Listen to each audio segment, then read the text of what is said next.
a secure messaging and also email service with some new products coming for businesses as well. With me is CEO Alain Ghiai to explain secure, your new products, what problems you're solving, which are huge problems. So let's just talk about, give me an overall view of secure and what your company is doing.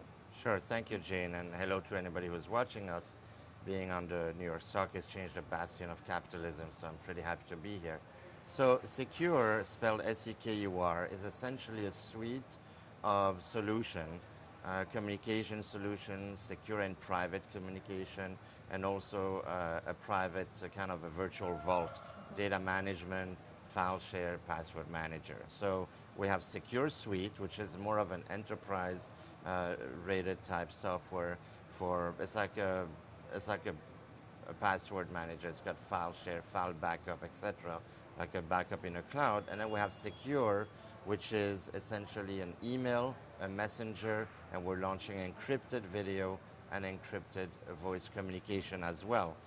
We have several packages right now, and we just launched Secure Mail Only, and we also just launched the Secure Business packages. Now, how are you able to provide these services securely as opposed to what's currently on the market?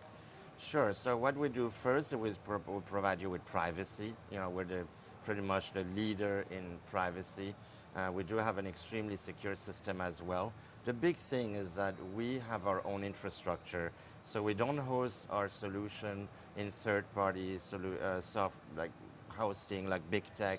You know, you have the big 3-4 cloud companies like Amazon, Microsoft, Google. We have our own.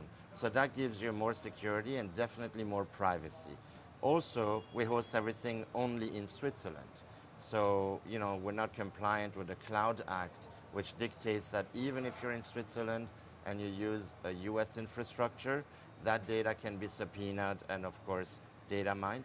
We never data mine you.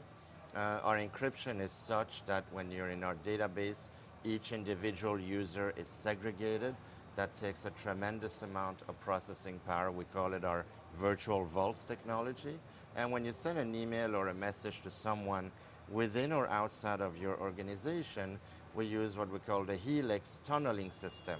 So Jane, let's say you want to email or message someone who is not part of your company and they don't have secure, they get a notification, whether it's a text or an email, to click and communicate with you, read your email, and secure reply right back. And the best part is that they don't have to register to secure, as long as the sender has it. So that's a huge thing for businesses because you got finance, laws, medical organization, I mean, just anyone communicates outside, right? And that's where all the emails get hacked. Right, well, and there's all kinds of personal and business information on emails that you don't necessarily want people to see, so. No, and you don't think about it, but businesses use, I mean, 94% of all hack come from email at the source. Whether they hack the infrastructure later is because they read a ton of email to figure out how to get to that network. So we are unique in a way that we have our own infrastructure. We don't do open source coding. And I know a lot of people say, well, open source is better because developers have that oversight. Yeah, they like that collaboration. They like that collaboration. Right. And it was great 10, 20 years ago. But today, you also have the hackers that come in. And therefore, it's like basically opening your wallet to them or your secret sauce or your secret formulas, and they can come in. Sure, they can configure and improve, but they can also hack you. Because once you know the code, you can do anything to it. You can enter.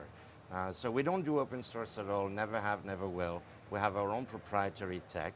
We don't integrate with other APIs, other integration.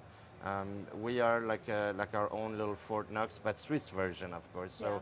That's the thing. If you integrate with so many software, and when they have a flaw, it basically goes back to you, and it creates a crack. You know, every time you have a connection, it's a weak spot, even in structure. It's better to have one solid line as opposed to a line with a bunch of little connection that you're weak and you can crack into. Yeah. Well, it's amazing because we see so many hacks and, you know, phishing emails and hacks of people's, you know, personal data with their credit card data and all this. So, I mean, this is a situation that it's already a huge problem, and it seems like it's going to get even bigger.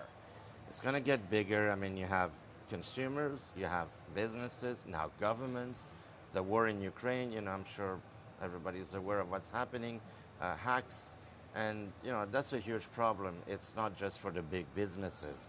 Everybody is concerned because you and I have data that is valuable to somebody out there, right? When you go and, I don't know, you buy a bagel or something, that data is valuable because they're going to hack into it and then, sell that data that you bought a bagel. But more seriously, you use a credit card to do it, right? So they're going to have that credit card number and sell it in the dark web.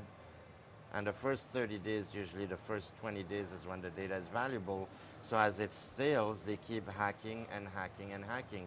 And when some of these hackers have your entire phone tapped through these free chat applications, and they siphon live your entire life and your financial information. Right, and privacy still matters, I feel like. Yeah. I still feel like people, maybe I'm of an older generation, but it's like, I think privacy is important. I was in Times Square the other day, and I met someone because we have a huge ad on Times Square. And I said, do you use email? Sure. And do you want to be data mined every day? No. A lot of people, regular young people, old people, big business, small business, more than security now, privacy is the prime directive. Because, of course you will have good security, but you have a lot of companies that have good security, but they data mine you. That's the big thing. I mean, the big guys, which we won't name, they have good security. They're trillion-dollar companies. Why are they hacked all the time? Why do you see your data being mined all the time? They sell the data to another provider. That's how they become trillion-dollar companies. That's how they became a trillion-dollar company and keep doing it. So without naming of the names that we can all read about on the net or in the papers, we do not do that. You pay us your $5, $10, $15 a month for a whole package, and you're guaranteed that nobody will look at it. The Swiss data privacy laws, which are very different than the financial regulatory laws that are more open now in the 21st century, the data privacy laws are still the same. And to change that, you need to have a massive referendum in Switzerland, and nobody in their right mind is going to say, yes, I don't want privacy anymore, especially not the Swiss, I can tell you that. Okay. Thank you so much, Alain, for coming, explaining secure. Thanks, Jane. Happy to be here. Yeah.